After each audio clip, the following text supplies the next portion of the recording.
Hello and welcome back to the JW Thoughts channel.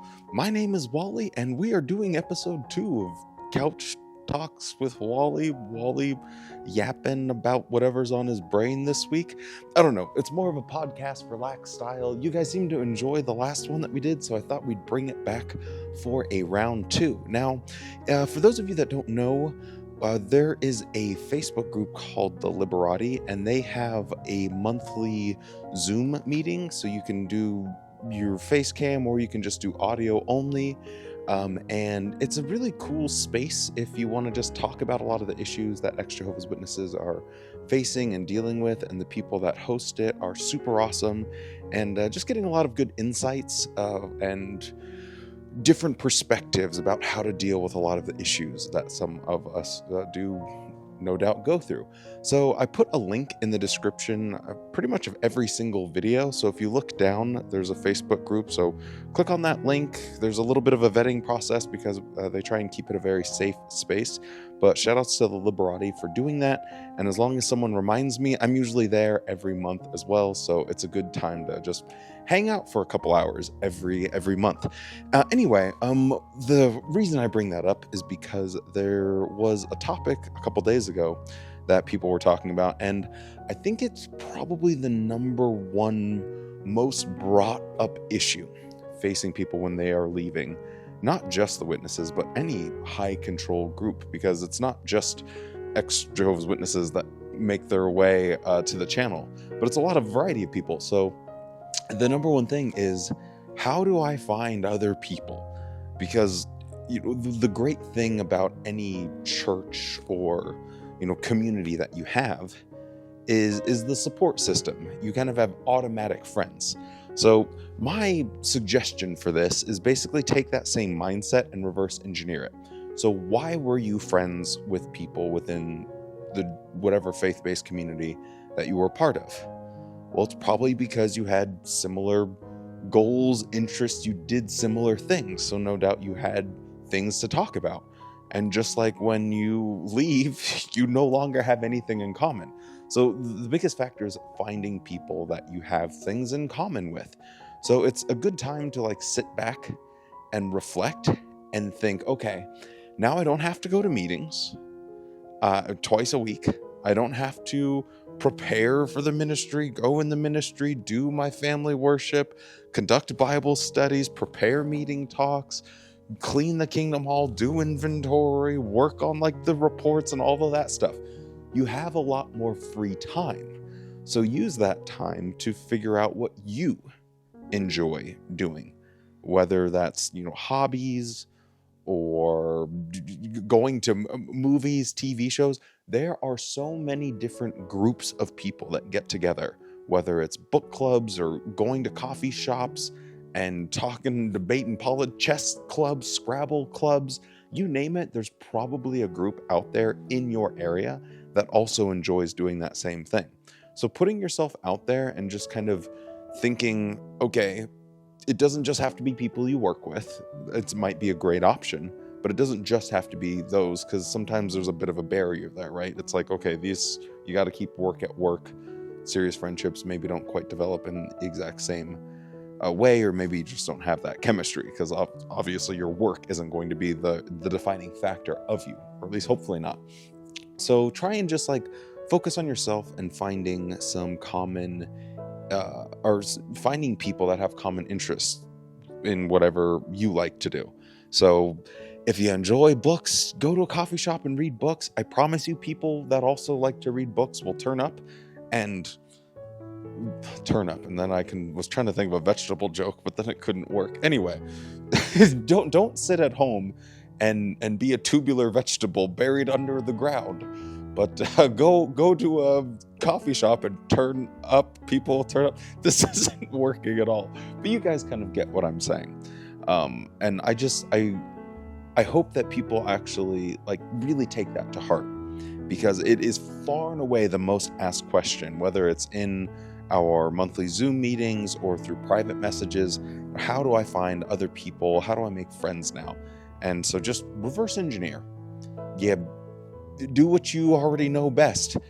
find people that have similar interests and things in common with you. So at least that's my big advice. Something that someone said on our last meeting as well is you have to remember that people are people of habit, and they often find themselves in the same place at the same time, similar, things like that. So if you go to the gym at the same time, oftentimes you'll run into the same person. And after a while, it's like, instead of it just being like, oh, awkwardly look away, it'll be like, oh, hey, Bill, and so on and so forth. And who knows, maybe you enjoy that. I had friends that I met like doing soccer and basketball, a lot of different variety of things. So just keep your mind open. Don't be too much of a shut-in, and that'll really kind of accelerate the process.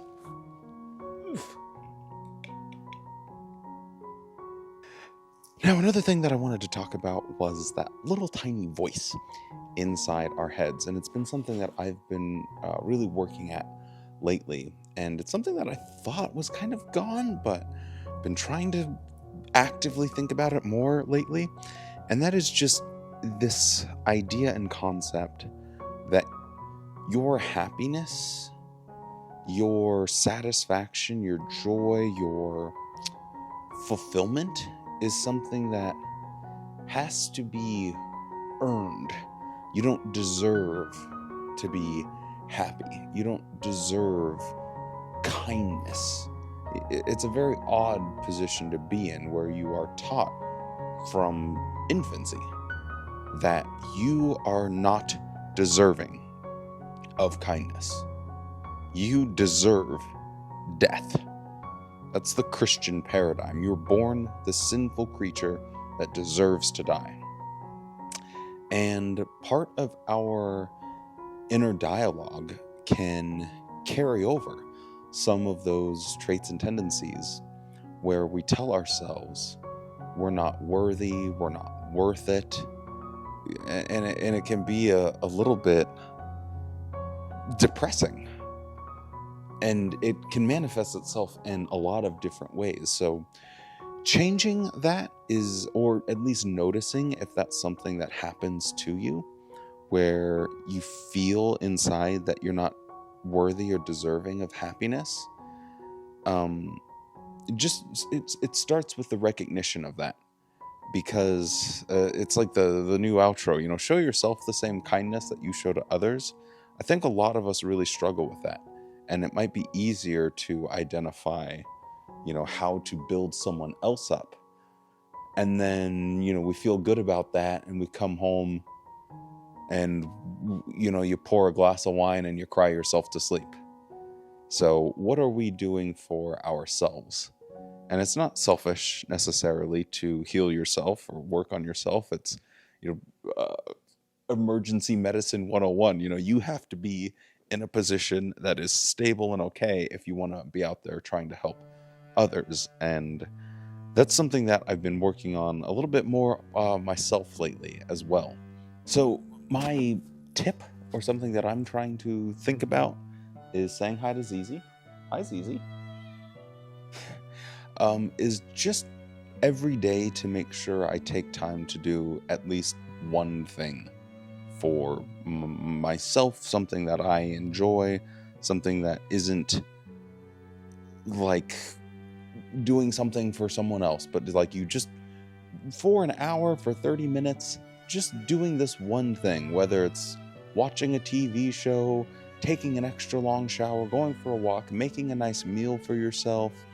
Just doing one thing for yourself to remind yourself that you are worthy of being happy. And it's okay to be a little bit selfish sometimes and take time for yourself. So yeah, just another thing that I was thinking about. Now, one other thing that I wanted to talk about was setting boundaries with people. So when some people leave the organization, it's not as if every single person gets shunned by everyone they've ever known. And that is just like the blanket sweep. That's how Watchtower writes the rules, but obviously lots of people break those rules. And so there are many of you out there that have some type of contact with family members.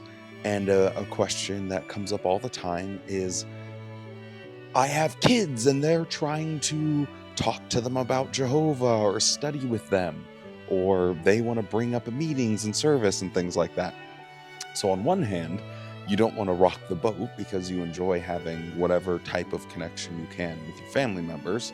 And so you might tend to shrink and just allow it to happen, even though you don't like it, because if you shake the boat too much, you might lose that person. And that is a very understandable position to be in.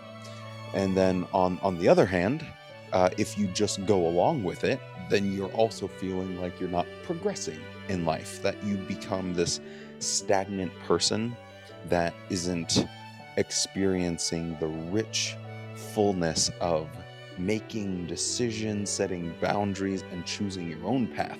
You're sort of still handcuffed to the organization. They still have a measure of control, and that can be a suffocating feeling. So how do you sort of balance those two things?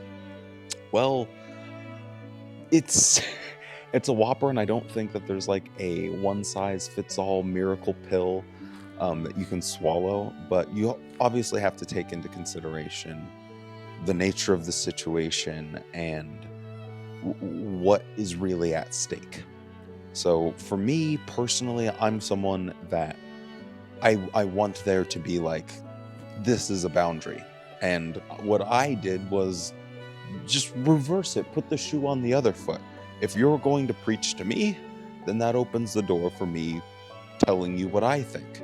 Oh, you don't want me to tell you what I think, but you want me to sit here and listen and agree with all of your nonsense. Well, that's not how this is going to work. I'm not going to sit here like a good little schoolboy and be like, okay, yes, I'm sorry. Because for me, it wasn't healthy. And in order to break free of that sort of control, you just have to advocate for yourself and stand up for yourself and say, no, I don't want to be preached to. And if you do, I am more than happy to have a conversation, but I am not being preached to. That's not going to happen.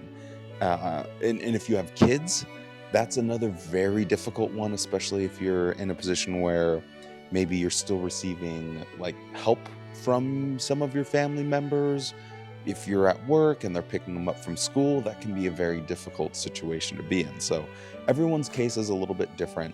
So, use good judgment, because if it is a situation like that and it's like you need it, maybe you don't want to rock the boat. But I would say in general, learning the practice of setting boundaries is super important, because what can happen if you don't do that is, and this sadly happens a lot, is you move from one high control group right into another.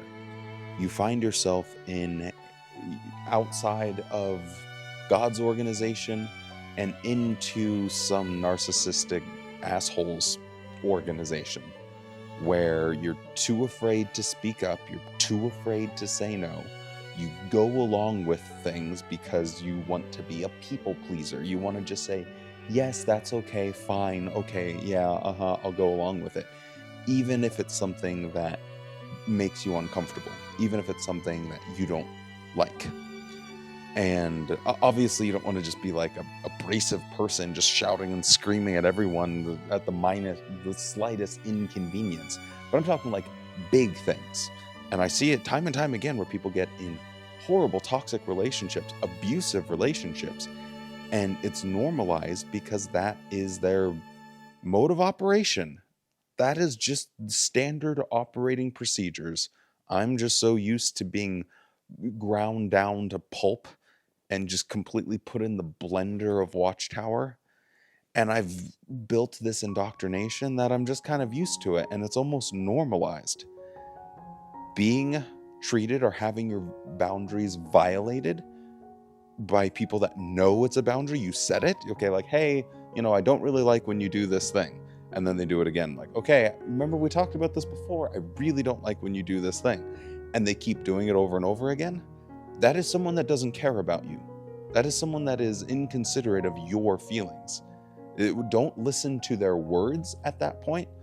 Listen to their actions. See what their actions are really showing to you, because that will speak volumes. The person that is giving you a hug and saying, oh, I love you, I love you, I love you, but they're violating these boundaries you're setting all the time. When they're giving you that hug, they probably have a knife in their hand and they're stabbing you in the back.